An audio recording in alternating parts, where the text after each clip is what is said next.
First visit, I think, to this committee. You are very welcome. We won't give you an easy time, but I can assure you, and I mean it, we do enjoy, we benefit from a constructive relationship, and that's what we would, I think, appropriately seek. And I think one other point for the record is we're not unaware of some rather considerable challenges which are current, and we do understand that, but it will be really helpful to us if we can begin to steer us to where we've got to and where we may need to go, and areas to which we'll be giving attention. And I hope very much this will be, if not, it is the initial session, but it will not be the last. I hope we can keep in regular touch during these times. Is there anything you want to say, sort of in initiation? We've got a big list of questions and colleagues want to come in on, but if not, we'll start. It's up to you. Well, just really on that point, Mr. Chairman, I'm very conscious. I think the last appearance by a Secretary of State before the committee was August. My view, and certainly my previous roles, has always been that there is a wealth of expertise, and looking around the cast list, I mean, that is self-evident. And so moving forward, just in terms of how I would like to engage with the committee, I would very much like to have a close engagement, both in terms of the formal scrutiny process, but also, if the committee were willing, on a more informal basis, so to be able to come and meet with members of the upper house, whether that's bilaterally and small groups, because I think there are different networks around the committee, different sectors of expertise, and I think it would be hugely helpful for us as a department to have a much closer engagement, and that's something I'd be very keen to facilitate. I think really that, if I may say, enables me, A, to say something, and B, paves something else. The thing I would say is that's a very welcome tone, and we would appreciate that immensely. And secondly, I mean, by way of the record, and you will be sensitive to this as the committee is, there are obviously different formats. This is a public session. It is being recorded, and we will do the transcript. You know the rules of engagement, that you're familiar with them, as are my colleagues. But if you wish to talk to members on a private basis about specific things, we are open to facilitation of that. You won't try and nobble us, and we won't expect you to, if you see what I mean. If you're happy, then, I think we might proceed straight away. I'm conscious, I'm not sure whether you're going to have votes in your house, but we would like at least to get an initial flow. And really what I'd like to say, by way of an opening question, is to ask for your response in the light of the 29th January motion in your house about what the current state of the BrExit process is, and we can go on to that, from that, if you like, to the next meaningful vote coming, looking at a large number of amendments which are already being tabled or suggested, and particular topics, permanent membership of the Customs Union, which is being advocated by some members of Parliament, to legislate to no deal, to seek an extension to the Article 50 process, to allow for a second referendum. And my remaining Latin, which is rather small, extends to saying quod homines tot sententiae. There are a lot of opinions, and there are other variants. But, I mean, you have had a meaningful vote. You will be having another. Where are you, both in relation to the overall situation and to the specific areas of concern which are being expressed in amendments in your house? Can I just, is it in order to take my jacket off? Of course it is, if it's comfortable. Thank you. We would not like you to be in any way inhibited. It's quite warm, so good. So, Mr. Chairman, you raise a number of issues, the extension, second referendum, the meaningful vote, and I'm sure through the committee different colleagues will wish to explore those in much more detail. But I think firstly, it's right and proper to recognise that the government suffered a very significant defeat. And I think we need to take that on board, and I think that has been very much reflected in the response of the Prime Minister and her team in terms of reaching out to the leaders of the other parties, certainly those willing to engage, reaching out to senior parliamentarians, and so there has been a programme over recent days of engagement by the Prime Minister, by the Chancellor Duchy of Lancaster and others in terms of meeting with colleagues to get an idea of what the House is for, because exactly as you said in your introduction, there are a lot of opinions that is reflected in the myriad of amendments. And the fact that in the meaningful vote you had, for example, my right honourable colleagues, the former Attorney General Dominic Grieve and the former Foreign Secretary Boris Johnson voting together, is probably an indication that the vote does not show what the House is for. So it showed that the House was against that. You will be well aware that the key issue that has come through from parliamentary colleagues in terms of that vote was in relation to the backstop, and we may wish to explore in more detail where we are on that. I think if one looks at recent commentary, the approach taken by the Prime Minister was welcomed in the House on Monday, for example, waiving the £65 fee, accepting the John Mann amendment in terms of workers' rights. Obviously, amendments need to be called by the Speaker, but accepting in principle that.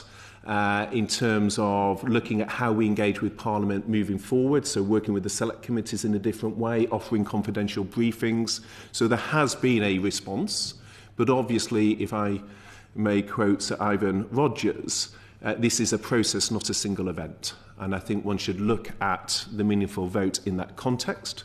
There are certainly further discussions to be had with European colleagues, because what is clear is that neither side wants a no deal. And again, we may wish to get into the issues of no deal, but I have been very clear that I don't see no deal as perhaps some, like the member for Wokingham, does, as the land of milk and honey. I think no deal carries significant risks. In very much the view of this committee. Indeed, and looking at previous sessions of the committee, I'm very mindful of that. And I have, in my statements since taking on my role, I've only been in the role a relatively short period of time, but I've been very clear on the risks of no deal. But the Prime Minister's deal probably is the one with the most support, but clearly not sufficient support. And I think, therefore, the question is what can we do with European colleagues to address the principal concerns and to reach out to the House on things such as John Mann had flagged in terms of addressing some of the wider concerns on the opposition benches as well. And that's very much the process we've taken. I think you've touched on it this afternoon. You've been quoted previously as having said it. The other place, and I mean, we don't mandate them, they have their decision and you have to persuade them, is that the lower house needs to show what it's for as well as what it's against. And I'm interested in your take on how you do this. As I hear it, you're talking about, I think, a range of different options, including, for example, private meetings, chance for colleagues to express opinions. And you're also looking at, I think, a range of timings as to possibly the sequencing of operations. I mean, can you give us a bit more light and shade on how you're setting about this? I mean, you'll be sitting there with a private office saying, we haven't spoken to A and we ought to talk to B and so forth. And maybe themes emerge and then you want to try them out on people. How's it working? I think there's an interplay of different issues. So I think there's a legitimate question from European colleagues as to, well, what is it that is the UK ask that would get the confidence of the House? And clearly the process at the moment is working with a range of parties to establish that. To what extent are different groupings within the House willing to compromise? And what is it that they would need? And I think to a certain that then shapes the engagement with the European Union, because I think they need to have clarity as to where the House stands. And that, as I say, has been very much the nature of the discussions we've had. What's come through very clearly is the concern in terms of the backstop, and I think that relates to two issues. It relates to the impact on the Union specifically, and it relates to the concern that, in essence, what is a temporary arrangement has the risk of permanence, as set out by the Attorney General, and therefore the House is being asked to take on trust that it won't have permanence, notwithstanding Article 50 by its nature, a number of colleagues around the table know very well, Article 50 by its nature is not permanent, but could in effect be indefinite. And I think that is the concern members have, and therefore it playing into the negotiations in a negative way. And ultimately, this is an issue of trust. I think it's an issue of trust for parliamentarians with the deal, or with the withdrawal agreement. It's an issue of trust in terms of the Irish government's confidence in the fact that we will respect the commitment under the Belfast Good Friday Agreement not to have a border, and it's an issue of trust in terms of the European Union as well. And the question is, how then do we address that issue of trust? But the one point I would make is it was a significant defeat. We are very mindful of that, but we shouldn't lose sight of the fact that there's a lot in the withdrawal agreement that colleagues on all sides of the House agree on. So the citizens' rights element, for example, the majority of colleagues in the House agree on. Respecting our legal obligations, some of the colleagues on my own side have particular views in terms of the financial settlement, but actually I think the majority of the House recognise, and certainly it's my view, if we are to go out into the world and trade, doing so on the basis of breaching legal obligations is not the best way in which to conduct those discussions. So respecting our legal obligations.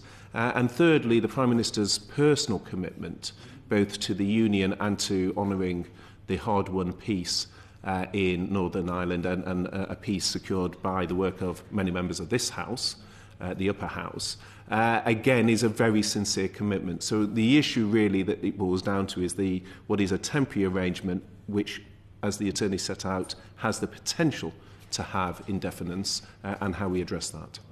If I can come back on 3 points, I mean, you've been very helpful and very full in your response.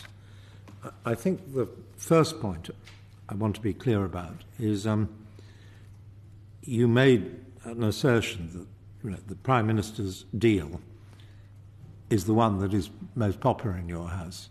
I wonder if there is any evidence for that other than the number of people who voted for it, in the sense that have we missed some approach which would command a wider field, or are we just building on to use the European phrase you call the acquis of the Prime Minister's deal, as it were, the withdrawal agreement, and saying, well, we can tweak it? I'm trying to get a sort of strategic sense of, first of all, if you know, and this is an expert speaking, if I can declare my own interest, if you really know the state of opinion beyond those who voted for the deal in the meaningful vote. And secondly, the extent to which you are, as it were, seeking to tweak that, and the extent to which you're seeking to incorporate elements of a different approach. Well, I mean, it really goes to the heart of the issue, and it goes also to the nature of the discussions we've been having with cross-party colleagues. And I think almost within your question, if I may, what some may then say, well, what about around the customs union? Is that where the majority of the House? And that may be the question within the question to which you're driving. And the point I would make is, firstly, if you pivot to a solution, one has to be cognizant of how many one loses by moving in another direction. So it isn't simply a question, as you, in terms of your role in the comments in the past. A bit like a Rubik's Cube. You think you've cracked something, and then you've created. So you may gain a number of votes from one quarter, but that doesn't mean you won't lose them from another. So I think one needs to look at that. Secondly, there are certain issues that people will continue to campaign for, come what may. So it may be that if someone is committed to a second referendum, then they will maintain that position, come what may. And so it isn't as binary a set of options as might be there. The other point, if I may, that I would say is one shouldn't look at it purely in terms of the vote as a single event, because the vote has to be ratified, as members of this committee will know all too well. And that is a significant piece of legislation in terms of the withdrawal agreement bill. That needs to go through the House. That is a bill, as the former whips in the room will know, with significant scope.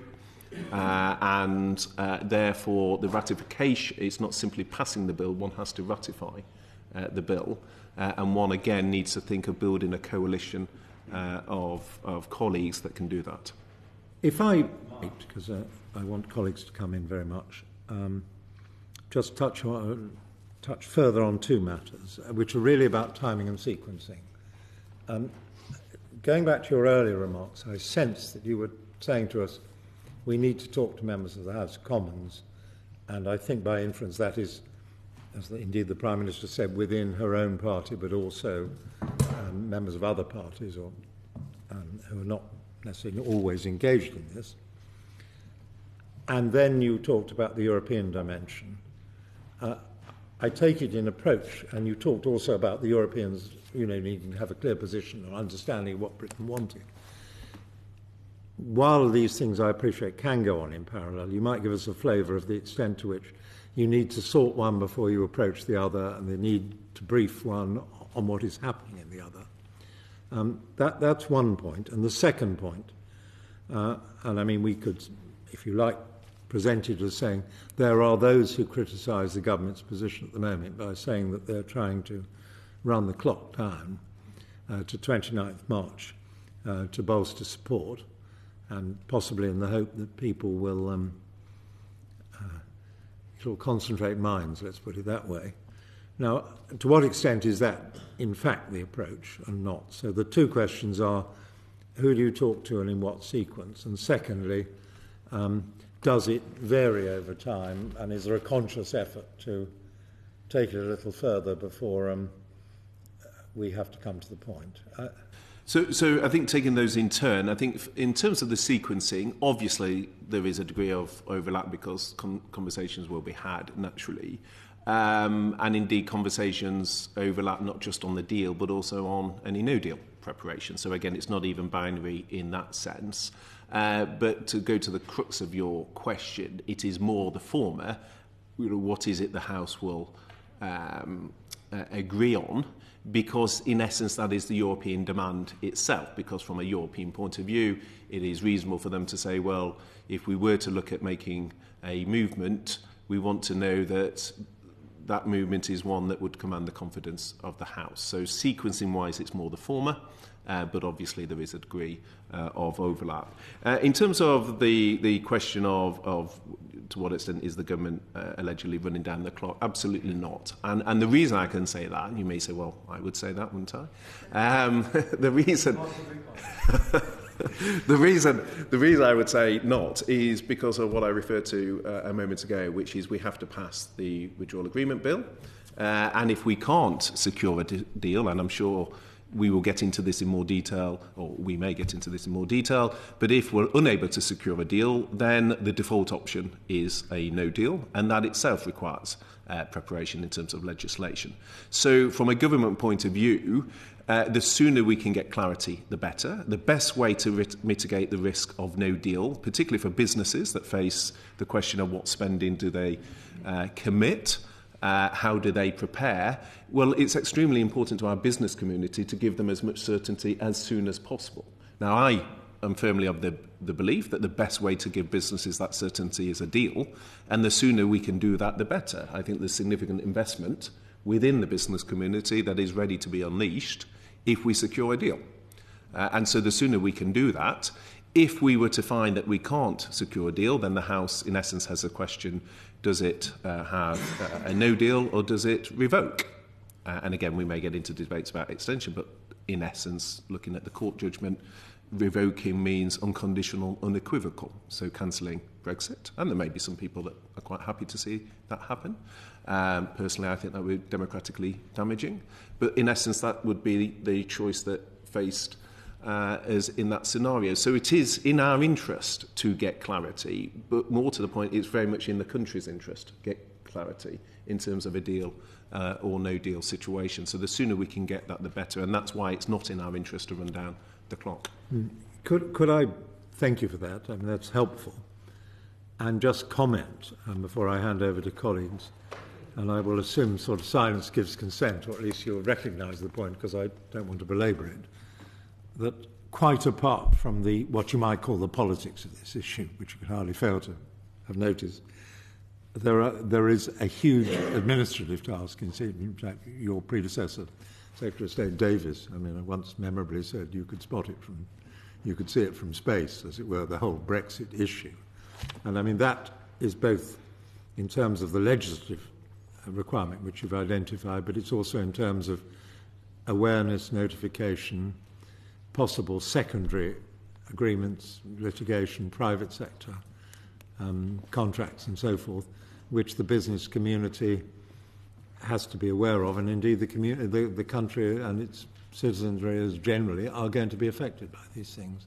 Is that, I mean, that's a factor in your mind, quite apart from, if you can neutralise it, quite apart from the... So I think if one looks at the business community, if they move personnel, and there's members of the committee with huge business experience, once contingency plans are triggered, it's very hard to pull those back, if at all.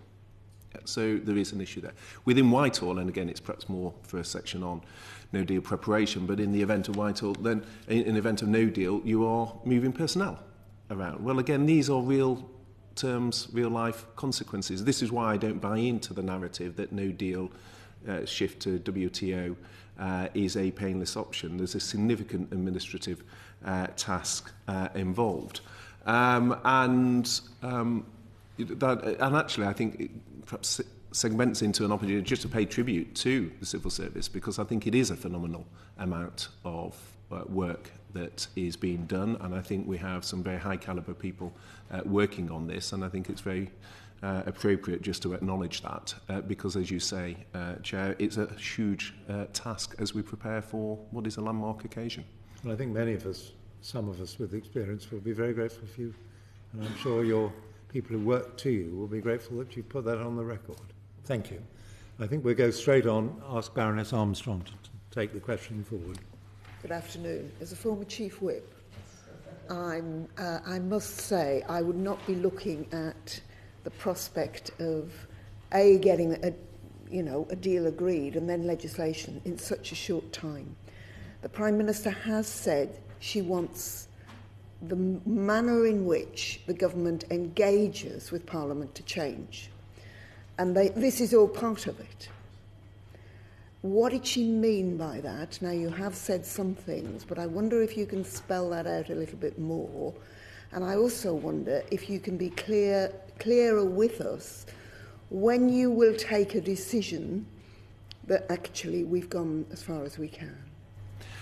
So, as a former whip, but not a chief whip,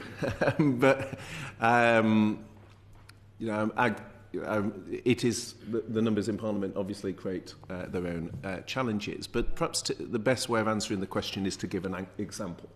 So I don't think the situation of humble addresses, asking for documentation such as legal advice, is the best way, my personal view, is the best way for the House to proceed, because I think it is important for the reasons that the Attorney General set out, that the law officers are able to give timely and candid legal advice to ministers in the way that has traditionally been the case. So I think there's a lesson for government to learn from that, to say, well, how do we give members of Parliament more visibility? Is that looking at those committees that do operate effectively? So the Intelligence and Security Committee has very senior members of the House of Commons and also some members of your House. And obviously looks at very sensitive issues.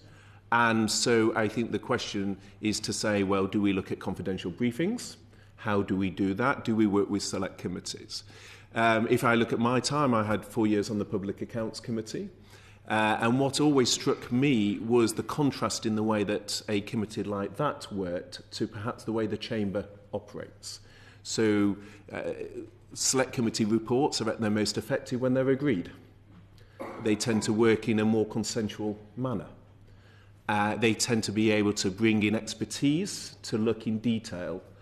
Whereas in the Chamber, sometimes we have debates where there's a time limit, it's 6 minutes. Perhaps people have domestic pressure in terms of their constituency and their speech is mindful of that, whereas a select committee has perhaps a bit more space, a bit more expertise. So I think in terms of your question as to how we would operate differently, I think those learning from the first phase and looking at how we engage with the House in a different way, such as confidential briefings, such as working with the select committees, are an example, rather than having a humble address as we had in the first phase. Mm-hmm. Okay, what about timing? Well, When are we going to come to actually know that this is it? Well, I mean, obviously, the government's priority is the deal. We've been explicit on that. There's discussion often around no deal where we have an operational focus, but our priority is a deal. A deal is the best way to mitigate that risk. The timing of certain things, as you know far better than pretty much anyone else, the Speaker has an important role to play in these issues as well, because the Speaker will determine which amendments are chosen. As the Chair referred to, there's a myriad of amendments before the House. Some of those, such as the member for Beaconsfield, where he wants to vote every Tuesday on issues, changes to standing order. I mean, again, we may get onto this later, but my concern with that is I think some of these changes are quite significant constitutional changes which actually stretch far beyond Brexit and which I don't feel have been debated in full, given their wider ramifications. But to go to the heart of your question, we are keen to get a decision as soon as possible, but obviously we need to establish with the House where we are and establish with European colleagues what is deliverable. Is the bill ready? Which bill? With the withdrawal agreement bill. Well, there's significant work on that. We were hoping to be able to bring that forward after the meaningful vote. Clearly that wasn't the case, but there's a huge amount of work being going on, and that is ongoing. As it were, as the shop steward of the committee for the moment, just ask you to comment on your engagement with the House of Lords as well. I think it would be fair to say, and I will be charitable or careful in my words, we've not always had a complete relationship with some of your predecessors, and in any case, we are, as it were, deferential to the will of the elected House in this process. But A, would you find it useful to pick our brains from time to time, and B, can you at least give some thought as to how that might best happen without compromising the other parts of what I acknowledge is difficult? Very keen. So firstly, I'm very keen to commit to a step change in that relationship. I actually see it as a source of well, if I go to really sort of the heart of what I would say the role of is that advisory role, I think there is a huge opportunity to work much more closely. I think in politics sometimes show is more important than tell. So as a minister in the health department, I wrote to every member of the Health Select Committee and met with pretty much all of them bilaterally. As a Treasury Minister, I wrote to every minister in the Treasury Select Committee and met with most of those bilaterally. So it's very easy to come to a committee and say, I want to work differently. I think sometimes it's more effective to say, well, how did you operate in previous ministerial roles? And as a Treasury Minister, as a Health Minister, I engaged very closely with the members. That was in the Commons more than the Lords. Very closely. I'm extremely keen to work. Obviously, you will have a formal scrutiny role, and I recognise that. But I think there's also scope to look constructively at other ways of engaging as well. Thank you. I'm going to get the Earl of Kinnoull to come in a moment, just as it were for the record to point out, although we don't represent, because that's not our purpose, we have a significant component of members from the devolved administrations here, and we also have machinery together with the Commons for consultation in the BrExit situation, which is led by the Senior Deputy Speaker here, and which I also participate in on behalf of the committee. Charles. Thank you very much, Lord Chairman. And following on the sort of theme of engagement, I wondered if you could describe to us how engagement is going to change for the devolved administrations. Currently, there have been a series of rather ad hoc meetings, and we've had reports of those. But things are going to happen at speed now, so it does seem that you're going to need to change the way of engaging with the devolved administrations to cope with the extra speed. And I think also there is the engagement with overseas territories, with the Crown dependencies, and particularly Gibraltar, and perhaps you could comment on that at the same time. Yes. So I think the challenge I would look at it is how do we have quality rather than just quantity? So again, underpinning my personal approach, so my very first meeting in my role as Secretary of State was to meet with the devolved administrations, so to prioritise that, to underscore the fact that I want to engage. But if I look at the fact that the Scottish Government refused an LCM, then the question we need to say is, well, how do we work more effectively? So there's been quite a lot of process, 15 JCMs with the respective Scottish Government, Welsh Government Assembly representatives. So there's been no shortage of contact, but I think there's been concerns on the devolved as to how we operate. So that is something we're looking at and talking with them about. I think speaking to colleagues about it and how we improve it, I think one of the tensions has been that to some extent there's a tension between what you share with the House here and what you share with the devolved administrations, because obviously there's a timing issue if you share with one and not the other, and how we bridge that. But we are talking to the devolved. The Prime Minister met with the First Ministers very recently. I joined that meeting with her. That was a couple of weeks ago. And there is an active programme to look at how we get a better relationship on that. And Gibraltar? Well, with Fabian, again, work closely. I used to work with him in the Treasury, because obviously financial services and their access through the UK market is actually one of their key areas of importance, and how, from a regulatory point of view, we strike the right balance on that. So we are working very closely with the Gibraltar government. My ministerial colleague, Robin Walker, was in Spain speaking on Monday, so a couple of days ago, again in terms of part of that dialogue. So there is a very close relationship. I saw the Chief Minister when he was over in December. It was briefly, but saw him, and Robin Walker had a more detailed. So there is, again, a lot of engagement with the Chief Minister of Gibraltar. Well, I think so. You said you'll be aware that we have had a close working, though no sense of client relationship with the Gibraltar government. And we're to see them again very shortly, and we will keep in touch on that. And I would just point out that the Chief Minister is hugely supportive of securing a deal. And has spoken, and I'm sure we'll come up, but he has. That is very helpful briefing to my colleague. Can I actually just pick up two little points on what has been very illuminating? One is, when you talk about contacts, this is both and in parallel at ministerial level, but also at official level, who are looking at the problems, as it were. Thank you for that assurance. And the second point is the distinctive position of Northern Ireland. We'll come on to the backstop and Northern Ireland issues in a moment, but looking at the representation and engagement, given the situation with the Northern Ireland Assembly, where, for example, there is nobody to come to our machinery other than officials with whom we do advise to keep in touch. And given, that there is a presence, for example, in this House of a number of people who are associated with Northern Ireland or have carried out serious political representation there. How do you see the parallel process in relation to Northern Ireland, given the handicap, if I can call it, of the present difficulty with the Assembly? Well, I think firstly, there is a very shared commitment to, so there is a common outcome, and I think that's been very clear in the Taoiseach's comments.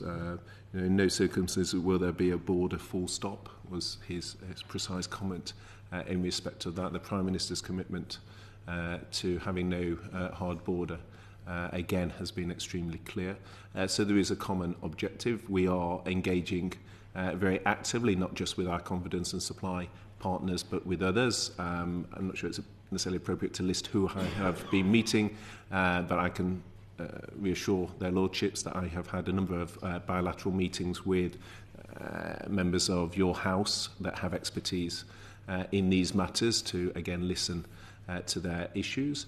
I think it's important when one looks at the Belfast Good Friday Agreement that we are very cognizant of what underpinned that, which was the importance of mutual consent, the bottom-up nature of that agreement, and how, therefore, we ensure that the way forward respects and maintains true to that hard-won peace.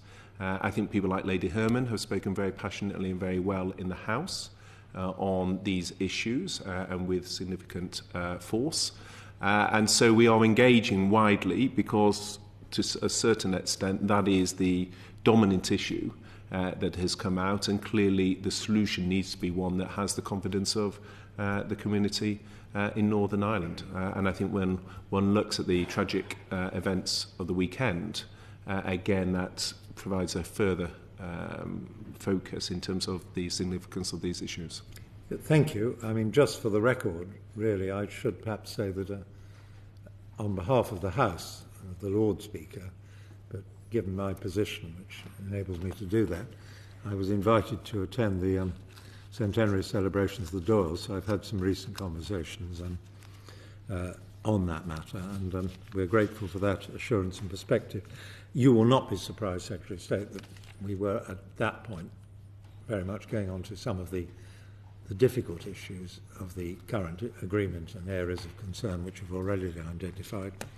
I'll ask Lord Risby to lead on that. Secretary of State, looking at the desire and commitment of the Prime Minister to move into further discussions and negotiations with the European Union, particularly on the backstop, that has been made clear, are there other areas of any significance that she would wish to explore further in these discussions?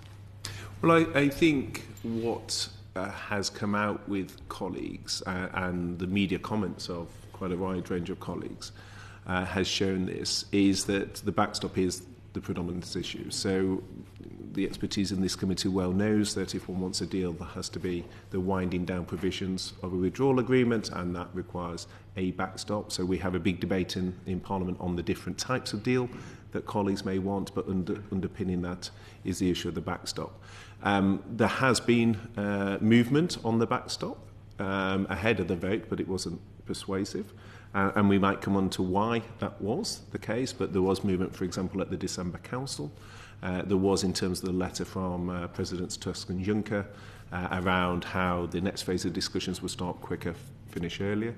But the crux of the issue on the backstop is, in essence, you have a temporary arrangement which the attorney says has the risk of being permanent, on which the House is asked to take it on trust that it will be temporary.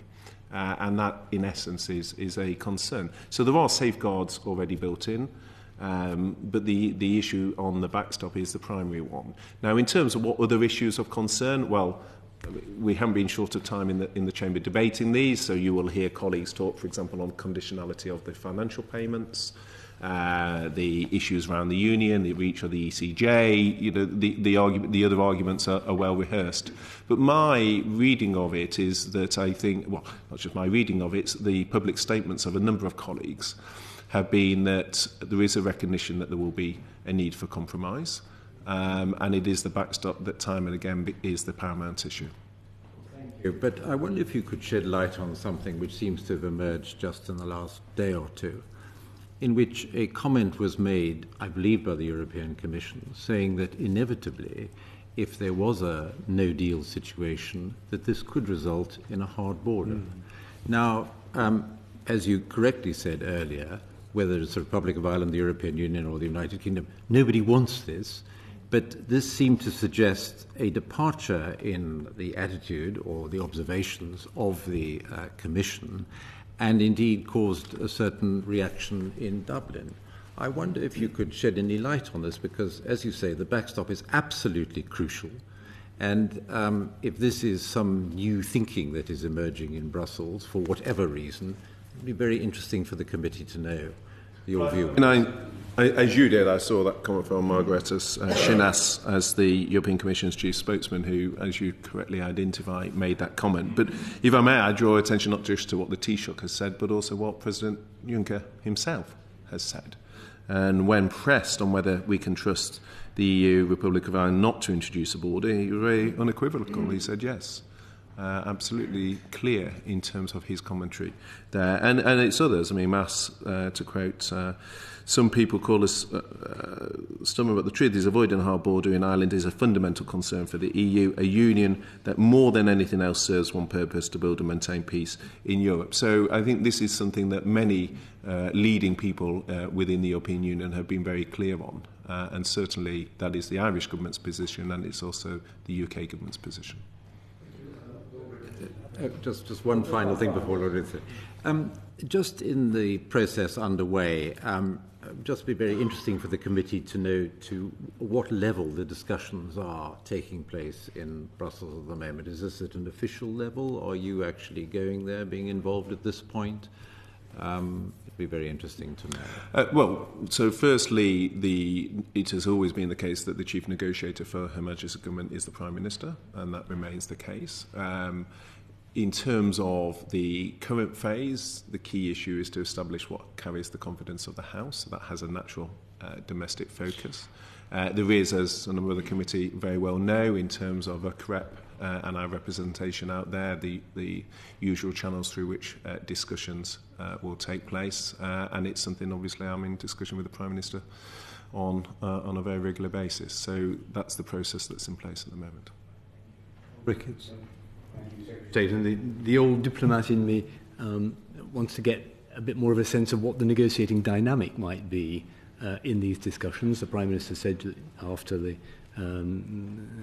next Tuesday she will go back to Brussels and reopen the issue. I'm just wondering what sort of response you're getting from the EU, Member States and the Commission to that prospect. And are you getting any signals that if the Prime Minister does do that, they will have a list of their own of issues that they want to reopen on with us? Well, my lord, the diplomat in you will know that those are delicate discussions and due process needs to be followed around those, and I'm not sure in the public forum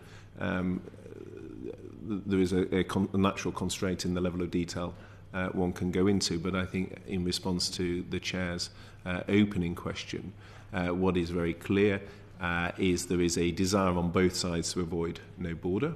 Significant capital has been invested on both sides in the deal, and therefore there is a shared objective to deliver a deal, but deliver one that is obviously deliverable and acceptable to Parliament here.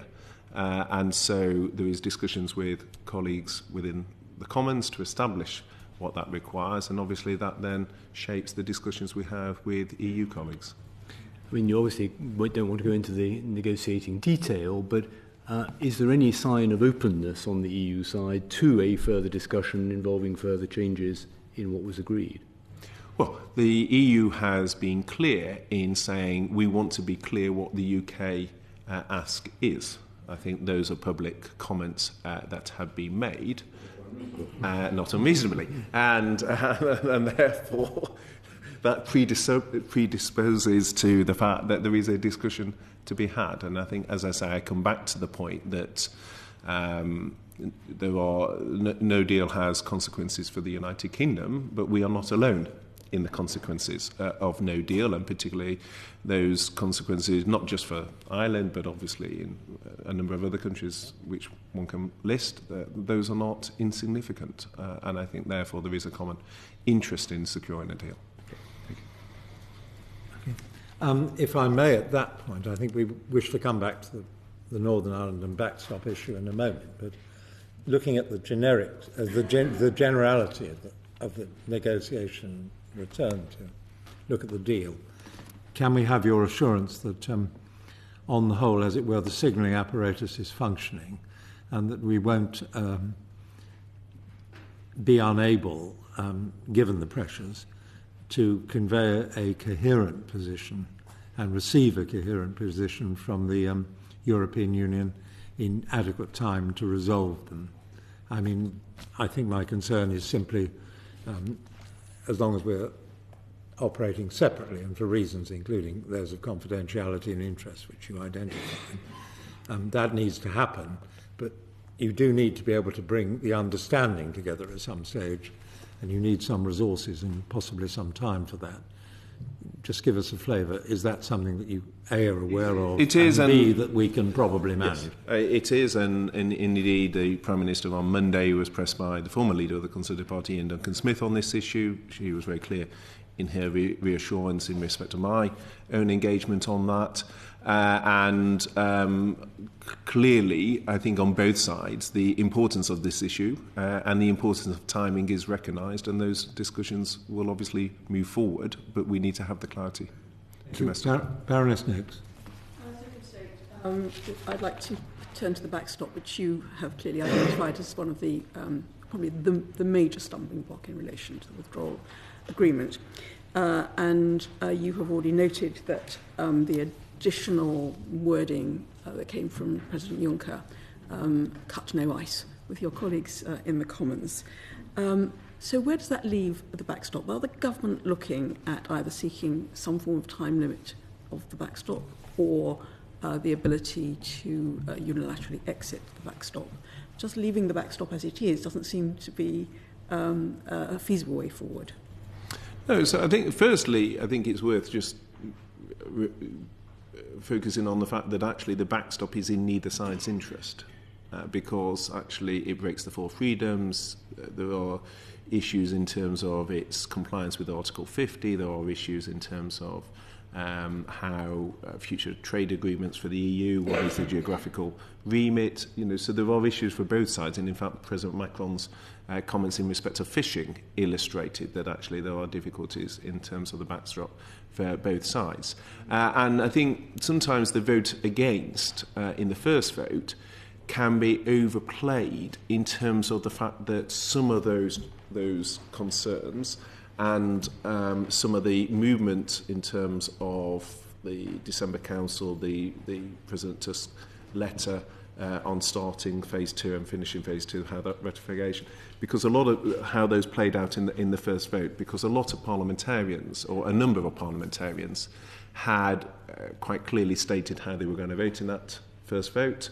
And I think sometimes from an opposition point of view, if the vote looks like it's lost by a margin, then opposition members may be less willing to vote for it. So I think, firstly, one shouldn't say that the size of the vote therefore means that none of those issues on the backstop had any effect. I think it's worth bearing that in mind. But at the same time, the size of the vote means that there was still material concern. Now, as to which solution, there's a myriad that are floated in the media in terms of how one would address it. Clearly, that goes to the crux of the discussions we're having with a range of colleagues. And that will really go to the heart of the next stage of discussion. So it's not so much discussions with colleagues, because I'm sure you'll hear from your colleagues that they want some changes in the backstop. It's a question of whether the government's taking any proposals to the EU to seek those changes. Well, I think I've already alluded to the fact that we're having those discussions with a view to then taking those changes to the EU to discuss with them. And I think, in essence, that is the question also that the EU have posed of Her Majesty's government, to establish what is it that will carry the confidence of the House. So do you think it is likely that the government will be taking proposals to deal with the elements of the backstop which your colleagues found unacceptable, which relate to the inability to escape from the backstop? Are you likely to be taking requests for changes to deal with those points, or more assurances that people want it to be temporary? Well, I think the Prime Minister has been very clear in the statements in the House that she has given that the dominant concern of members of Parliament is the backstop. Therefore, in terms of our discussions with the EU, that is the key point that we need to discuss. And we need to then, I think the phrase the Prime Minister used was to think creatively as to how we have a solution that addresses those concerns, addresses the concerns, for example, that our confidence and supply partners have set out, addresses some of the wider concerns, but at the same time recognises from the perspective of the EU their concerns, particularly around any risk to the hard border. So that is the balancing act, and that is what we're in discussion about. But not discussions with the EU? No, well, I think we've already covered that there are discussions with the EU, but part of that is firstly to establish what is it that will carry the confidence of the House. And has the government explored with the Republic of Ireland whether a bilateral agreement could deal with some of the issues related to the operation of the border? Well, I think some of that has already played out in terms of the some of the issues around that.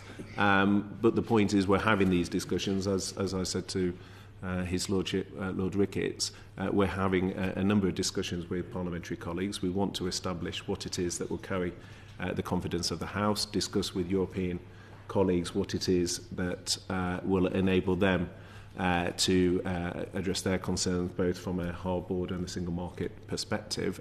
Those are delicate discussions, but they're being very actively pursued. The last question from me relates to the proposals that the Prime Minister announced earlier in the month, which was around involving instalment in backstop decisions, which were, I believe, rejected fairly roundly, in particular by the DUP.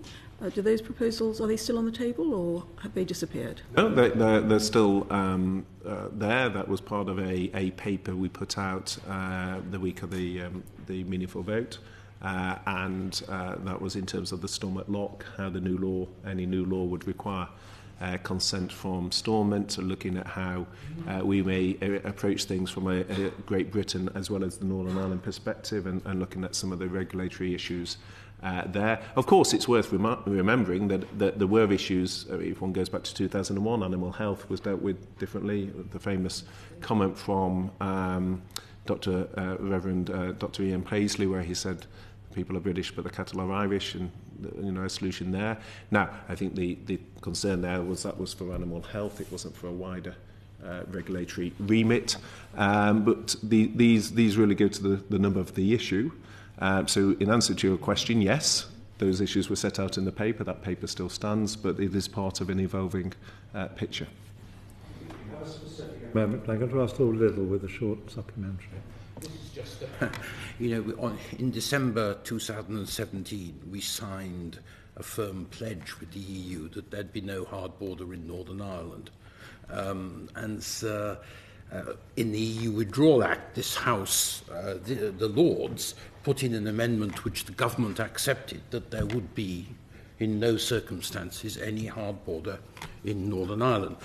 So if the backstop is to become either temporary or there is to be a unilateral exit mechanism from it, what alternative assurances in legal form are the government prepared to give that would ensure there is no hard border in Northern Ireland?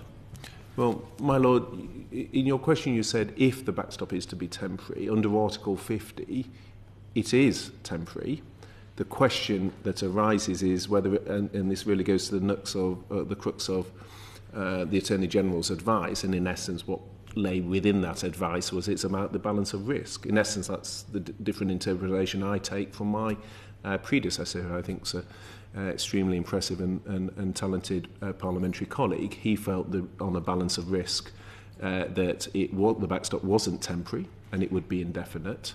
The attorney's view, which is a view I share, was on a balance of risk. These things tend to be political, and a future economic partnership would obviously offset that. But it's a judgment, and sensible people can come to a different view. Having a long-term, with respect, it depends on having an alternative long-term commitment in place in the trade negotiations that there would be no hard border. So yes. What kind of long-term commitment are you making about future trade negotiations that would ensure that there would be no hard border? But that is my point. So firstly, Article 50 says it's temporary, so it's not conditional, that is there. The question then is, would you get the future economic partnership in place? And to a certain extent, that then goes to how much weight one places on the political declaration. And to a certain extent, there is a contradiction. You see this contradiction, for example, in the criticism that His Lordship, Lord Guthrie, a hugely distinguished figure, made in terms of national security, because some people say, well, the political declaration has no legal force, therefore it's discounted. And then others say, well, Article 94 is so binding that it applies more than being a member of the EU and it compromises our national security. Well, I would say those two things are contradictory. So the point is that the future economic partnership is a package with the withdrawal agreement. There is, as the attorney would say, legal wiring between the two in terms of the way best endeavours applies. That is a term that is familiar to those who work in the courts through arbitration. But the concern many of parliamentary colleagues have had is that the political declaration doesn't have the same legal weight as the backstop. Now, what goes to the heart of that was the way the talks were structured at the request of the EU meant that the backstop came before the economic partnership, but to a certain extent it is a future economic partnership that is the mitigant to the concerns on the backstop. And really that goes to the nub of the debate on how permanent people feel the backstop is. But in European law, under Article 50, the backstop is temporary. Baroness Suttie. Thank you, Lord Chairman. You've already said, Secretary of State, to Lord Chairman, that you have been having some discussions with Northern Irish members of this House. Could you say which, whether you've been consulting or involving Northern Irish political parties that aren't necessarily represented in this House, including those of a unionist persuasion? Well, first, I've only been in post just over 2 months. so that engagement is still, it's an evolving matter, but there. So I've engaged with more than one political party, if that answers your question. I mean, there are obviously several Northern Irish political parties who have... In answer to your question, there are more to engage with, and I am absolutely committed to doing so. And if following this session you were willing to set up any further discussions, I would be very happy to commit now to those further discussions. So it has simply been, to the extent that others haven't happened, it's purely been an issue of diary and not of will. And I'm very happy offline to have any such discussions. Personally, I find it hugely helpful to actually have those discussions with a range of views. What I'm saying, what I was trying to suggest to the chair was, it's very easy to come and say, we want to work differently. I think it's more relevant to be able to say, we've already started doing so, and this is what we're doing, but I'm very keen to engage further. Okay. Lord Chairman, I simply wanted to say there is a real democratic deficit, and are you able to address that at all? Are you being allowed and able to address it? There is not a single person in either house in the Palace of Westminster that represents the non-unionist position. And I just think that, you know, because there's no meeting of the Assembly in Northern Ireland, government is going to have to engage with the non-unionists. I agree, but if I may be allowed to point out that both the SDLP and also the Labour Party's sister party in Ireland both support the deal, and indeed, my understanding, have made representations to the Labour Party in the Commons on that point. And so I absolutely, and as I say, I'm very happy to engage with all parties, and the Prime Minister herself has engaged with the leader of the Westminster leader of the SNP, with the leader of the Green Party, with the leader of the Liberals. So there is that commitment. There is one particular leader that hasn't, but we don't need to get into that here. Yeah. But my point is that there are very clearly voices in Northern Ireland who support the deal. The business community, the oyster farmers, for example, have been supportive of the deal. And as I say, the sister parties of the UK Labour Party have been supportive of the deal. And that's why, again, when some colleagues around the table ask around our ability to deliver a deal, that's what I was really driving at, is within the withdrawal agreement, there is a lot there that many on all sides of the House can agree with. There was a specific issue. Sometimes I see in the media, and the former whips here will have a wry smile, I'm sure, but people say, well, you need to persuade 230 colleagues. Obviously, it's half that, because it's not 230 that you're persuading, it's those that will change. But it is important we engage with all sides, and that is something we are doing. Thank you.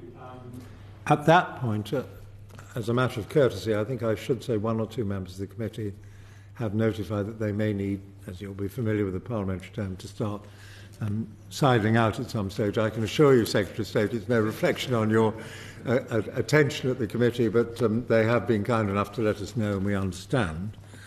I am anxious to move on and be as succinct as I can. We have a lot of ground to cover in the next half hour, or thereabouts.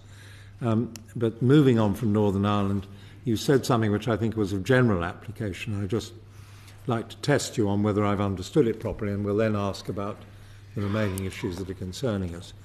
And it seemed to me a number of occasions you've drawn not a distinction, but at least a different emphasis between trust and the legality of the situation. And I think, if I read it aright, you're more or less saying the difficulties which are political, in which we now, or the government finds itself, cannot be remediated wholly by a purely legal fix, but it also requires a basis and a series of assurances which people are prepared to, if you like, suspend their disbelief, or if you like to put it another way, follow the general steer given by the Attorney General, which is to say, on the balance of risk, this is a reasonable issue we can trust on. Is that the sort of way in which you're approaching this? If I may, I would put it the opposite way round. I would say that I think because there is a concern on trust, then people then seek the legal clarity. And so to expect people to take the political declaration on trust when the withdrawal agreement has a different legal force. And I think that goes to the heart of many, certainly the MPs that I have spoken to. And so the fact that the backstop is uncomfortable for both sides, the fact that there are issues there is a concern that it will be used as a sort of base point, or that there would be a lack of good faith in negotiation, because there is that as an end point. And I think that is one of the concerns. And I think members of Parliament have made that clear in their speeches in the Chamber. And really that goes to the heart of the issue of trust. Thank you. Straight on to Lord Whitty. That in most European languages we don't use the word backstop. It is referred to as a safety net, which sounds a lot less harsh and might have been useful from the beginning. However, my question brings us back to domestic politics. You said that we obviously have, however we leave, whether we leave with no deal on the 29th of March or whether we move into a transition period on the 29th of March, there is a whole programme of work that is needed in the Parliament. You referred to the work done by the Civil Service. You've referred to the withdrawal agreement bill, which itself will be a heavy piece of legislation, and one which, as things are at the moment, members of Parliament in both houses will not have seen in any form. There are, in addition, a number of other pieces of primary legislation, which we have been told by government ministers need to go through before we actually leave the EU. Now, I have asked this question, as have others, of the ministers here and of the usual channels. How are we going to get this through? Are you confident that we can get all of those bills through by the 29th of March in either eventuality? Sentence on that, which is, I think it would be helpful in responding if you could also give some flavour of the mechanism for determining priorities. I mean, there's sometimes things that are essential and legally intensely important, and others that can be put off. And do you have a mechanism for prioritising and saying these 5 we must do in the way you've identified the withdrawal legislation itself, for example, and that would be nice to have by the 29th of March we could do it later in a transition period, for example.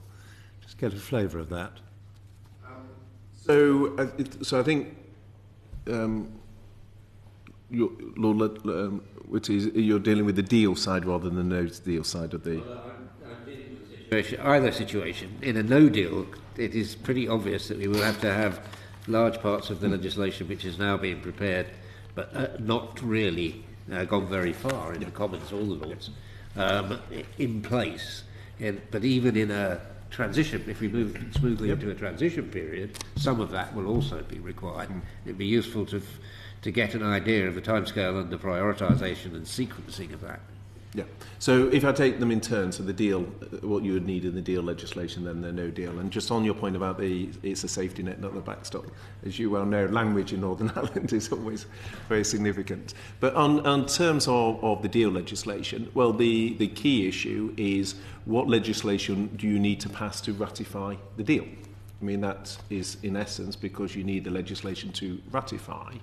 Now, there is a question then within that, which is the House can always move more quickly with goodwill.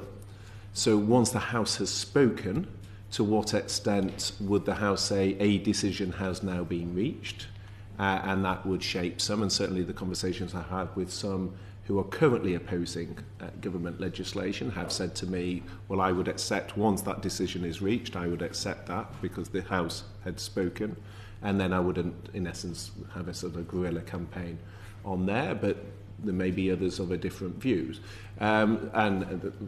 Obviously the approach of the opposition parties from a government point of view would also inform that. The role of your lordships would obviously be very significant within that. And within that, that might also be a question of what, if any, concessions were sought, and how would that impact on the debate. So you know, with a chief whip, a former chief whip sat on my right, you know, self-evidently, it is a significant piece of legislation, and the timing of that is obviously challenging. But the point is, the House will, once it's reached a decision, then need to ratify that. And I think that would be in the interests of both houses. In terms of the no-deal legislation, to a certain extent, it's a more nuanced picture because there is certain legislation that needs to be passed. And obviously, you know, I probably should have started my answer with the fact that there's a significant amount of legislation that has been already passed. And if you look at the House, I think it was last night we passed the Healthcare International legislation, which was hugely important in terms of our ability to make bilateral payments in the event of no deal. So if one thinks of the 190,000 UK pensioners, healthcare, those type of, you know, that legislation is extremely important. And I think the sort of thing that actually, again, across the House, I think people recognise our ability to make those payments. And indeed for EU countries, I mean, 1.5% of the Irish health budget is from our NHS. I think it's 300 million net to the Irish Republic. So these are, you know, these are things that matter. Legislation is progressing. To the extent that you might then push me and say, well, notwithstanding that, is there sufficient time? You would then open up a question of, well, what is the risk appetite? What are the things that can be passed? And again, these are issues for the business managers, and they will look at that. They're discussions for the usual channels, and that is part of the normal process. Are you envisaging that, therefore, because it's not just a question of what you need for ratification, it's what business and industry need to carry on their normal activities? And to take the obvious example, in a sense, the Agriculture Bill, which has only really got to committee stage in the Commons so far, that really either needs to be pushed through, or at least the elements of it need to be pushed through in the event of a no deal. Are you envisaging, for example, using any form of emergency legislation in these circumstances? Well, I think perhaps you're driving towards more, is it Section 22 of CRAG and those sort of things. I think my suspicion, I think if one were to float that, I'm sure members of the committee would be very quick to express their concerns. And if I may gently point, obviously it's not just the primary legislation, it's also the statutory instruments, and your lordships have taken a recent view in respect of some of those as well. So the point is, there is, you know, I hope being very open and honest to say there is a challenge in legislation. I think once the House has reached a view on a deal, the best way to mitigate the risk of no deal is a deal, and that deal requires ratification. If you look at the bulk of what is in the withdrawal agreement, the bulk of that is things that both parties agree on: citizens' rights, international obligations. The question is, can we address the key issues that are outstanding? That is what significant engagement led by the Prime Minister is addressing. If we were in the event of no deal, we would then need to prioritise what is essential. There's a programme on that, and you saw that again in terms of showing not telling. You saw that in the Healthcare International Bill that was passed this week. All right. If Lord Whitty's finished, anyone else on that? If not, Lord Polak.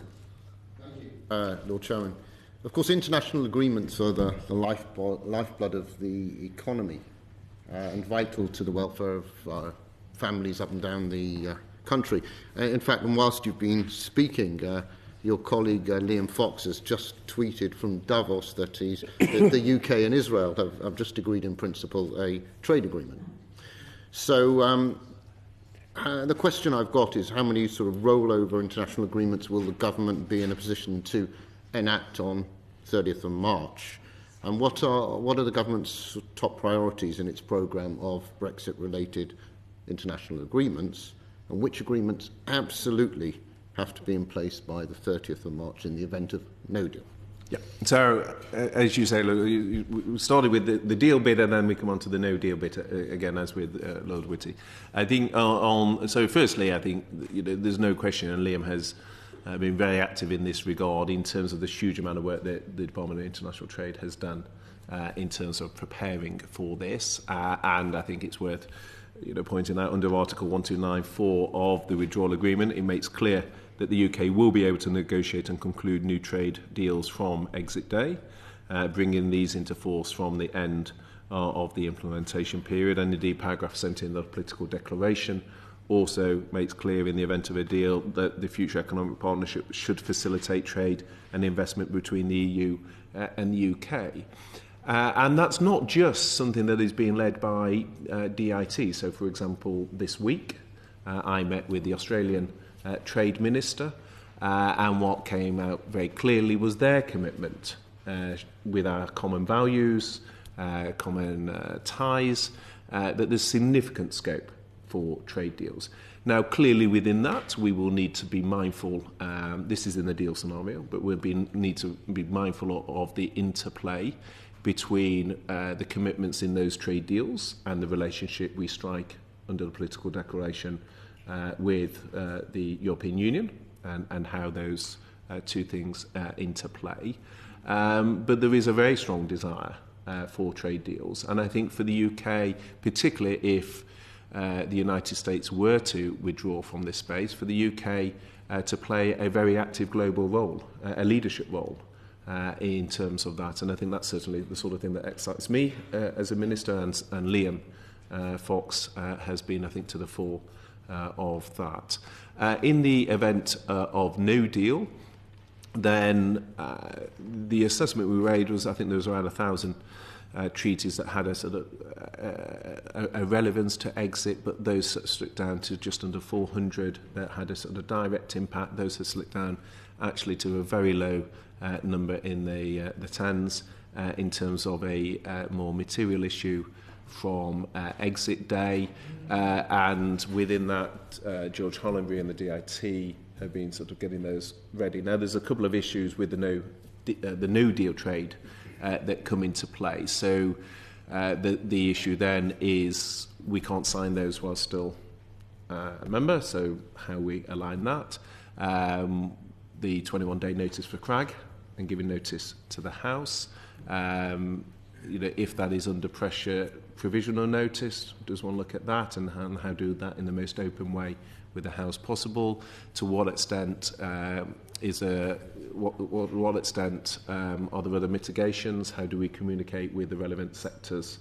Sometimes there's geographical impacts around that, and again, what risk mitigation can one put in place? But there's a significant programme of work that's gone into that. I think the difficulty sometimes in terms of the public sphere is those are by their nature confidential negotiations in terms of the rollover. But the EU has been very clear that is part of the discussions. Some of these obviously have to go through the Commission as well, so that is another dynamic. But I can absolutely assure the committee that there has been a very significant programme of work from DIT in terms of both the impact of the trade deals and the impact of the no deals. And perhaps Liam Fox being in Davos, along with a number of my ministerial colleagues, probably underscores that sense of global Britain that he's trying to drive forward. Thank you. Falkner. Secretary of State, very nice to see you here in this committee, having had you as our Minister in the Financial Affairs Committee. I think one of the problems, I heard an interview with Dr. Fox this morning from Davos, and I think one of the problems that was very evident to us in that discussion is that the EU itself, as you've just commented on, has a role to play because it has to notify countries, the third country agreements, has to notify the third countries that they should continue to have a conversation with the UK and get prepared to roll over those deals. And he wasn't really able to tell us how many of those. The EU has said it will not commence those conversations with those third countries, won't give them approval to start doing that with us until the withdrawal agreement is signed. So the EU has, in effect, put a brake on it. On the other hand, here in the House of Lords, right now, we are discussing in the Chamber the trade bill, where you will know on Monday there was an amendment to prevent any further progress on the trade bill until we make progress on the withdrawal agreement. So we can't progress to report stage. We'll finish committee stage. We have 2 days left after this. We'll finish committee stage and then we'll be stuck. So I think what we're trying to understand is how do we continue the current level of engagement across all sectors, services, goods and everything else, with those third countries when we don't have the chapeau of EU agreements. And nobody seems to be able to give us an answer on that. So I wonder if you would attempt to have a go where Nick Robinson and Dr. Fox fail this morning. I mean, Liam has been engaged on these issues much longer than I have, so I think it'd be remiss of me to suggest that I would answer something that he has already covered. But what I would say is there has been progress. So if you take as an example, the UK is a party to a number of international agreements through the EU membership, such as nuclear cooperation agreements, and those agreements are done through the EU. Now, we have signed a number of those nuclear cooperation agreements. So I think it would be unfair to EU colleagues to suggest that that has been a block on all the deals being progressed and that no deals have been able to progress as a consequence, because if one looks at the nuclear side, for example, that has been there. It is obviously an issue that UKREP discusses with EU counterparts, but ultimately I come back with all of these things to the fact that there is a common objective here on both sides, which is to avoid disruption to our business community, to give clarity to our citizens, to ensure that our security arrangements are maintained. These things are in our mutual interests, and I think there's the point really into the heart of Lord Polak's question was in terms of how actively are we engaged. Obviously DIT leads on it much more than my department, but they are very actively engaged. They discuss these issues with the Commission. I have senior officials known to the committee, Alex Ellis and others, who engage on these issues. So it is an area that government focuses on a regular basis. And very briefly, are you seeking, assuming that there are a significant number outstanding by 29th March, are you seeking a rollover of the current, in other words, an emergency extension of EU cover for an interim period, perhaps 90 days, until they are agreed? Is that one of the contingency plans that you're looking at? I mean, it's more. I think one would have to look at the legal structure around that. What I was alluding to in terms of my response to Lord Polak is, firstly, one starts with a very significant quantum. That quantum has been massively reduced. So the number of live issues is significantly reduced. Of those that remain, which go to the heart of your question, I think there are a series of mitigants.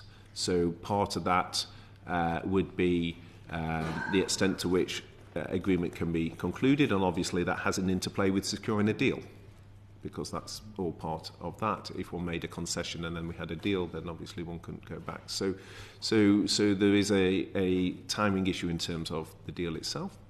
There's then an interplay in terms of the CRAG process and the need to deliver 21 days. There then is a interplay in terms of one's timing, how else one might mitigate that. And again, there are different ways you could do that. So this would be a question of looking at each of the treaties. That is something DIT have been very actively engaged on. And I think there's a huge amount of work that has been done to progress it. Thank you. For the record, I should advise you that this committee and its subcommittees have pro tem in the current situation agreed to take on some of the work in relation to the scrutiny of international agreements from our statutory instruments committee, for example, in order to spread the workload. And we're all conscious of the weight of what needs to be done, and if I may say, the importance of prioritisation and, if possible, simplification, while giving the necessary attention to it. I pass on from that. We've got, if we may, I think 3 topics we'd still like to handle with you, and you've made a lot of progress so far. Lord Jay. Thank you. Secretary of State, we talked quite a lot about no deal already. Just 1 or 2 points on a no deal. I mean, I think I chair the committee here on sort of medicines and health, and it's clear from that a no deal would be extremely undesirable, but I think that's something which we probably share with the government. But I just wondered if you could say, on the assumption that a no deal is still, alas, a possibility, how far you think that the preparations in HoL have progressed, and how comfortable you feel about the position which we would be at on the 29th of March, assuming we leave then, and also how far you feel that the Commission have been helpful in making certain that together we and they would be prepared if there were a no deal. And I think I've just seen there's been some news this afternoon that there has been some progress on fisheries in Brussels. But that's the first question.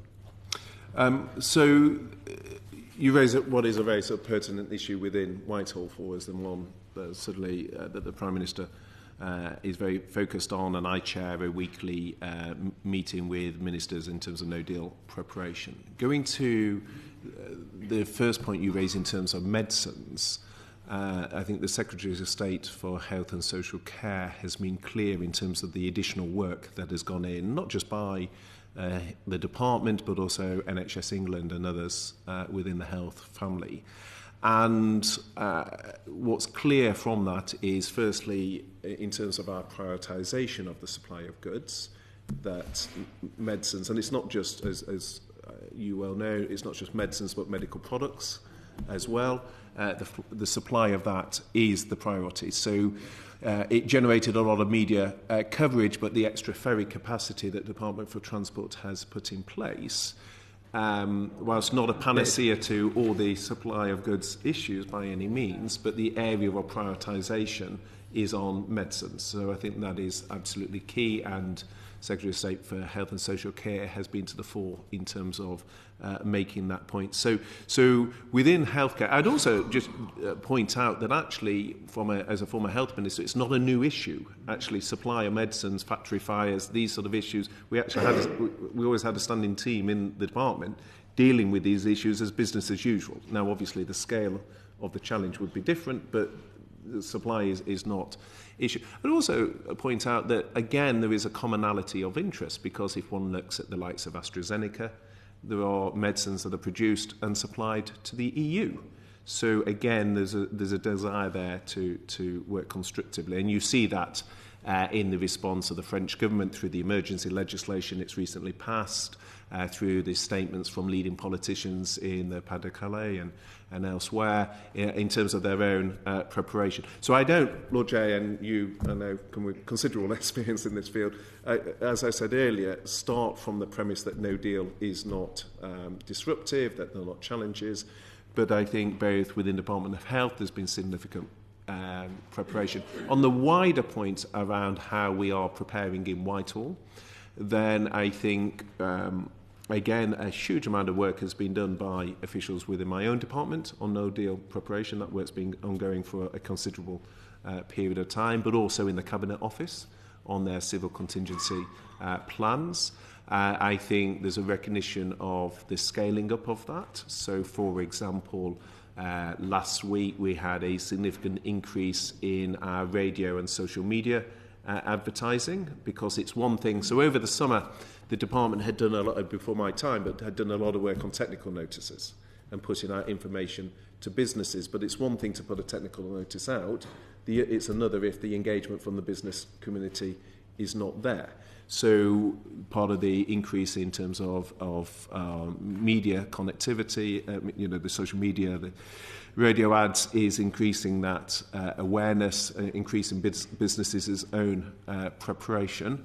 And that also goes to issues such as resource in Whitehall. So to what extent do we need to move resource around? And part of that then is twofold. It's the departments releasing resource, identifying the names, the skills of the people that are available, and it's the receiving departments also identifying what it is. It's not simply, as you know, shifting the bodies. It's a question of the skill sets and how they align with the needs. So on no deal, a significant amount of preparation work has gone on, but as I say, I wouldn't overstate it, because not all the no deal preparation is within our control. So we are, obviously there is what third parties do, what businesses and others do. It's also what other member states do. And I think, as was alluded to earlier, the Commission has a grip on that. And so the Commission tends to lead on that, but in practice some member states are more active bilaterally than others, but obviously there is also a degree at which the Commission. So we've seen the emergency legislation from certain countries. We've also seen, for example, on citizen rights, there's quite a number of countries that have made very clear commitments to our citizens, to our UK citizens there. So there has been movement from member states. Citizen rights is probably the best example to give if you look at the public statements that quite a number of countries have made. But that is not, as I say, to overstate the fact that no deal would be disruptive. Thank you for that. Can I just ask one further question about Ireland? We talk quite a lot about the desire of nobody to have a hard border, but if we were to leave without a deal, and if we were, say, to move on to WTO terms, and if the WTO did require us to have a hard border between an EU country and a non-EU country, would we in those circumstances find that there was pressure to put some sort of controls on the border between the north and the south? Well, the Prime Minister's made a very clear commitment to no hold border, and she has set that out at the statement, as indeed the Taoiseach has. So I think there's a very common desire to address that and to find ways of avoiding breaching that commitment, and the Prime Minister has been very clear on that. Right. And can I finally just ask one small question about no deal and Gibraltar, because no deal would, I think, at least so we've been told, have quite a significant effect on Gibraltar and relations with between Gibraltar and Spain. And I wondered what work was going on to ensure that in the event of a no deal, those potential implications were mitigated. I think it's a very important point, and it is one I noted you raised, Chair, in your article in the House in terms of Gibraltar. And you're absolutely right, and we are very clear that we will never enter into arrangements that affect the sovereignty of Gibraltar in any way, and this is not changed in the issue of no deal. I did, following your article, seek clarification on that point in terms of the reassurance I could give to the committee, and I'm very happy to give that reassurance. Thank you. Secretary of State, just reflecting and, as it were, paving the next question. on remarks you made from your own experience at the Health Department, I would just say that I happen this week to have been renewing my regular medication, and I have an owing note for one of 4 items because it wasn't available at the time. I'll tell you tomorrow if it hasn't turned up, but I have every confidence that it will. But I think the important point is to differentiate, because that is not the first time in my experience that has happened. It's, as it were, neutral for Brexit at the moment. If it became systemic, then clearly it would be a very substantial problem for colleagues and for citizens generally. It is, and just on that, I mean, personally, the importance and the primacy of health and medical supplies is absolutely recognised by the Cabinet, and I pay tribute to Matt Hancock, who makes that point very clearly, and a lot of work's gone into that. Exactly as you say, though, I do suspect that sometimes things that might have happened as business as usual, a business that has a difficulty, quite often it will be presented as a Brexit story.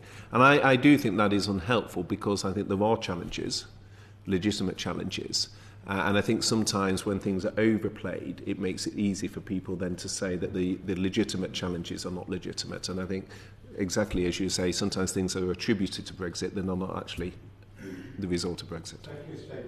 Very helpful today. We're moving towards the conclusion of our time. If you can let us have a few more minutes, I think we can complete our list. Turn to Lord Cromwell. Secretary of State, I'd like to ask you a little bit about Article 50 extension.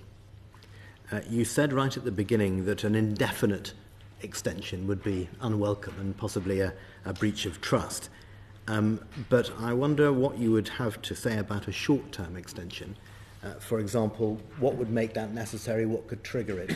And given that the European Parliament isn't actually sitting until the 2nd of July, would it not make sense to have an extension till the 1st of July, say, to give a bit more room for us to avoid a no deal? So I think, firstly, I would say the Prime Minister being absolutely clear in her commitment to leaving on the 29th of March. Secondly, members of Parliament have been clear. They voted for Article 50 with a set, triggering that with a set timescale, and they voted to put on the face of the bill the date. So the will of the House has been expressed on that. Thirdly, I feel sometimes the way this debate is presented slightly takes for granted the fact that it is not a unilateral decision. So the fact is that extending Article 50 requires the consent of the other 27 member states, and one doesn't know if conditionality would be attached to that. We just had a question from His Lordship Lord Jay in terms of Gibraltar, so one doesn't know if conditionality of any form would be attached and what that would be. Fourthly, I think there's a question in terms of the interplay, and it's at the heart of your question, with the European parliamentary elections at the end of May.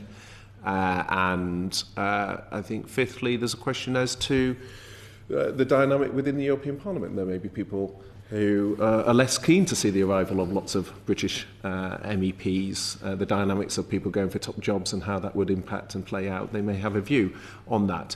But putting to all those points to one side, I would really say actually there's a much more important point, which is that to go to the British public 3 years after they voted to leave, notwithstanding the strength of feeling there may be with some in the committee in terms of that referendum vote, but it was the biggest vote in our country's history. 17.4 million people voted to leave. I think to be going to them and then saying, particularly if we had a requirement for European parliamentary elections, 3 years after that vote, please vote for members of the European Parliament, I think would be hugely damaging to our democracy. And I think, therefore, the commitment from the Prime Minister is to deliver on the timing. That means leaving. That's what she's made very clear. Could we leave the European elections aside for a moment, sure. and the relative public enthusiasm or turnout for them, because I think that's an interesting but separate discussion. Do you have any sense that there is political will among the other states for an extension if it gets us away from the no deal? And if there is, would the Prime Minister perhaps reconsider? Well, the Prime Minister, I mean, as you ask what the Prime Minister's response would be, it's probably the best way of answering that is to refer to what the Prime Minister has said. And so that when the Prime Minister has been asked about this point, The point that you said is that extending beyond the 29th of March just prolongs the uncertainty. And the EU therefore saying, well, why extend? There's no deal, Parliament can't decide what it wants, and then you're just extending. And you're extending, as I say, into the European parliamentary cycle. I think the other point is some parliamentarians, some of my colleagues, have simply said, oh, well, of course we could have a second referendum before the European parliamentary elections. Well, I probably don't need to persuade the experience in this room, but the point is that the first referendum from start to finish took 13 months. I think the debate around the spending limits would be particularly lively this time. I think the debate on the question, is it 2 questions or 3, seems quite confused. About a second referendum, I'm asking about extending the period for negotiation under Article 50. Well, and so, what I was trying to drive at is the idea that the European Union would agree to an extension purely so that the UK can prolong its period of uncertainty, I don't think is necessarily what they would agree to. So the Prime Minister has been very clear in her statements to the House. She repeated it again on Monday. But more to the point, members of Parliament themselves, both in triggering Article 50 and in passing the legislation to withdraw, put that date in statute. And so that is the date, and she'll be very clear on that. But the Prime Minister has been very clear. Thank you. Soley. Yes, I wonder if I could ask you about the political declaration and the potential for an associate agreement which is involved in that, because we haven't really discussed that very much, and it seems to me that the potential for that, for resolving some of the problems that we're facing at the moment, could be quite positive. And I did raise this with 2 of your colleagues last week in a meeting, and I just feel that somehow or other we don't know where the government is up to on its thinking about that, or indeed its actions. So the political declaration and the potential for an associate agreement, how do you see that as panning out in the near future? Well, I would see the political declaration panning out as the framework for the negotiation, almost like a mandate, an instruction to the negotiating teams. I think there's a huge amount that is positive within the political declaration. And I think actually if one looks at it, I'd probably draw out 2 things. First is what underpins the political declaration is the shared values that we have. Europe is our largest trading partner. We want to have a good trading relationship. But the other thing that I think sometimes gets slightly overlooked in the political declaration is in part 5, where it sets out the momentum. And I think what we've seen recently, because one of the questions around the political declaration is, but are you going to be able to get on with a trade agreement? Does it give the certainty? I know His Lordship Nick Macpherson has raised concerns in this regard specifically around timing. And I think if you look at part 5, you look at the December Council, you look at the Tusk letter, it gives the opportunity to put some momentum into the process. Now, within whether that's an associate arrangement and where there, I think there's further discussion to be had. But I think the political declaration really does give a framework to those talks. But looking at the process, one of the possibilities in there, is it not, if there was a time scale put on the backstop or the safety net, as my colleague rightly describes it, that could actually be involved in the political declaration and an associate agreement, couldn't it? Well, the concern that parliamentarians have raised is the different legal footing of the withdrawal agreement and the political declaration. And despite my best endeavours to refer to the best endeavours within the withdrawal agreement, that was not persuasive to colleagues, and it remains a concern. And it really goes to the point I sought to make earlier around what is a temporary arrangement under Article 50 without the certainty as to whether further future economic partnership comes in, and therefore the concern that my predecessor had and others have in terms of its indefinite nature. So that really goes to the crux of the discussion with Baroness Noakes and others earlier in terms of what is it that can address that point. But I think the wider point I would make is in terms of the political declaration, I think it does set a framework, it does give momentum, and in answer, for example, to the Nick Macpherson challenge, I would draw attention not just to the fact that we can start straight after the withdrawal agreement, the ratification, it can take effect ahead of ratification, so what the Tusk-Juncker letters were saying. But I'd also draw attention to other things. So often there's 6-week cycles in trade negotiations because of the geography to the North America, for example. Well, we wouldn't have that here. There's no reason why we couldn't accelerate the trade rounds. We start from a position of common understanding because of our nature. So quite often with trade negotiations, a considerable time is spent at the front end in terms of understanding the respective positions. Well, actually, I think one can address that. So I don't, again, suggest these are panaceas to the timing challenge.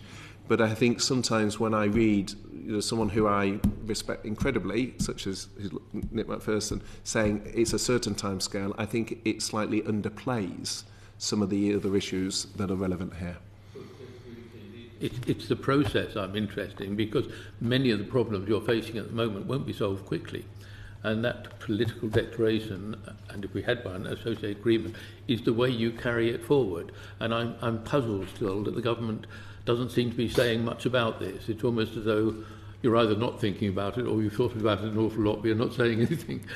Well, sorry, are you meaning by that how we look at the trade-offs within a political negotiation between the sectors? You can't trade off on the negotiations, but if the political agreement was passed tomorrow, for example, there would still be a lot of things within that which have to be sorted out, and that's a process for doing it. It's a procedure, really, that I'm interested in.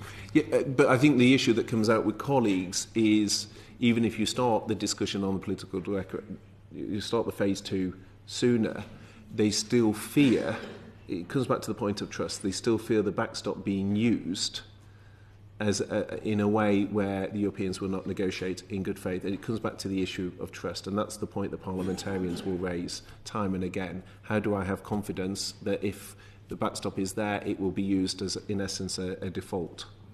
Thank you. Secretary of State, we've got one major topic that we'd just like to touch on, which is the continuing promotion of British influence within the European context. Before that, we've got a quick question from Baroness Falkner, which adheres to this issue, and then perhaps we might get the two colleagues who are going to deal with the final topic to ask their question together so we can get you away expeditiously. Yes. It is just following up on the issue of the question of trust. Of course, the European Union has in law a duty of sincere cooperation. So it's interesting to see that bona fides are simply not trusted. But my question was really going to be about the transition period, because I seem to recall, I may be wrong, but I seem to recall that the EU had said that the moment after Brexit Day, 29th March, if that's what it was to be, that the negotiations could begin, even though we would be in a transition period. Am I right in that understanding? And on the future relationship? What was set out by President Tusk and Juncker in their letter to the Prime Minister was that as soon as Parliament has passed the meaningful vote, then the phase 2 negotiation can begin.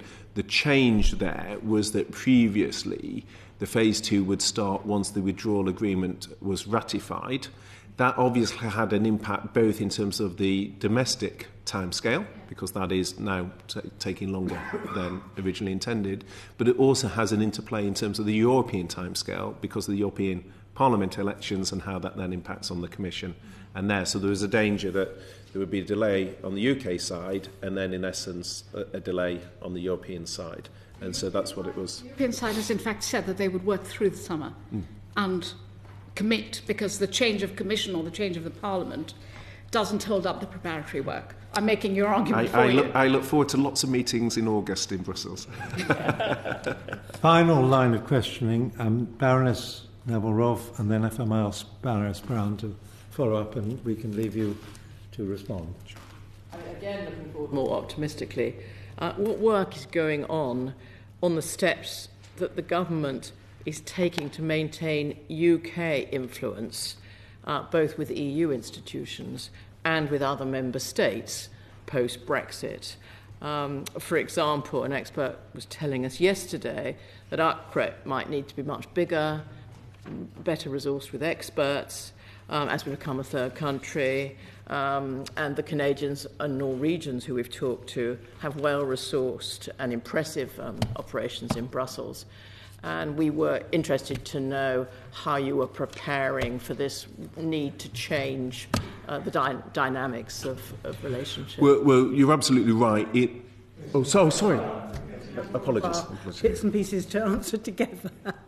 Thank you. Sorry about that. I was going to ask, a couple of quick, what mechanisms of dialogue with the EU Parliament are you thinking about, and indeed how would be devolved administrations be involved in that?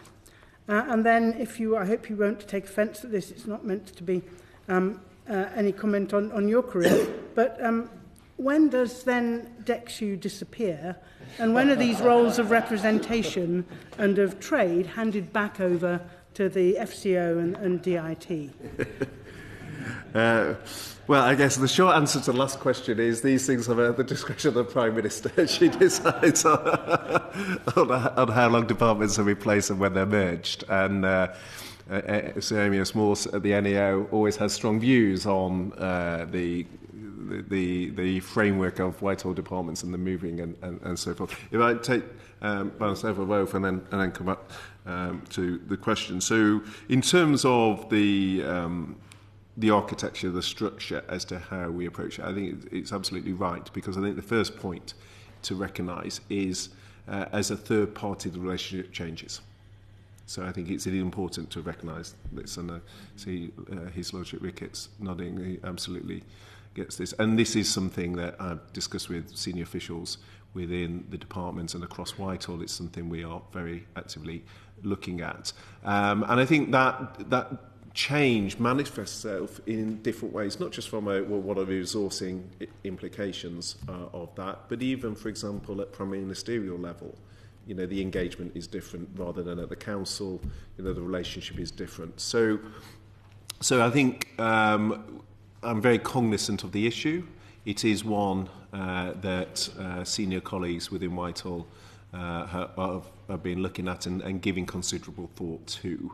And you're absolutely right. The nature of the relationship will change as a third party as opposed to a member, and how we interplay there. In terms of the dialogue with the European Parliament, I mean, for example, personally, I've reached out to figures such as Guy Verhofstadt, with a call with him. I think one's due shortly, and with members of the European Parliament from the UK and others, in terms of our dialogue with them. And again, as we move into the phase 2, the nature of the discussion will change, because we will move into so much more of that sort of deep sectoral sort of trade negotiation. So the actual interplay will differ. But I think one area where I think the role of the European Parliament has been very helpful has been around citizens' rights.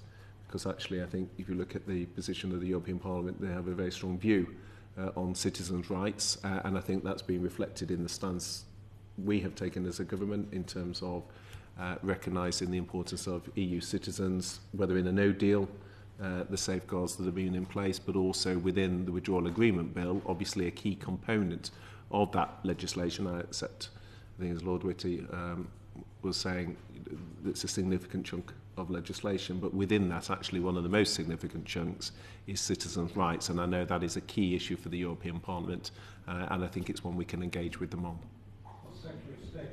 As we begin to move towards the close of the session, is there anything you'd like to share with us beyond the comprehensive answers you've given? You're not required to. Nothing further to add to my comments. No further questions. Well, I think the committee has been very grateful.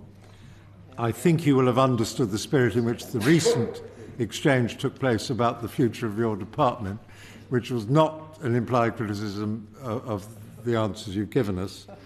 While we remain members of the European Union, I suppose it's almost in order for me to thank you for what could be called a tour de force. And even if I'm not allowed to say that formally, I would say that I think you have done your best to express, to use another term of art, good faith in your responses to our questions. I realise it's difficult. I realise also the load that is on your department. And in concluding, I think first to remind you as this was a public evidence session, we will have a record, and we will obviously share the transcript with you to make sure that we have that precisely. And I think it's well understood, and I think you are amenable to this, that we should have this kind of public, transparent session from time to time. If and beyond that it is helpful to you to consult in whatever format you feel is appropriate and on whatever basis. As long as we're clear what we're doing, I mean, we would be more than happy to assist in that process. But I think you have taken forward our understanding today considerably, and we're grateful for that. We look forward to further and continuing contacts, and we'd just like to thank you. And if you don't mind, as we have some deliberative business still to do after that long session, we'll formally declare the public session closed with our thanks to you. Thank you. Very good. Thank you.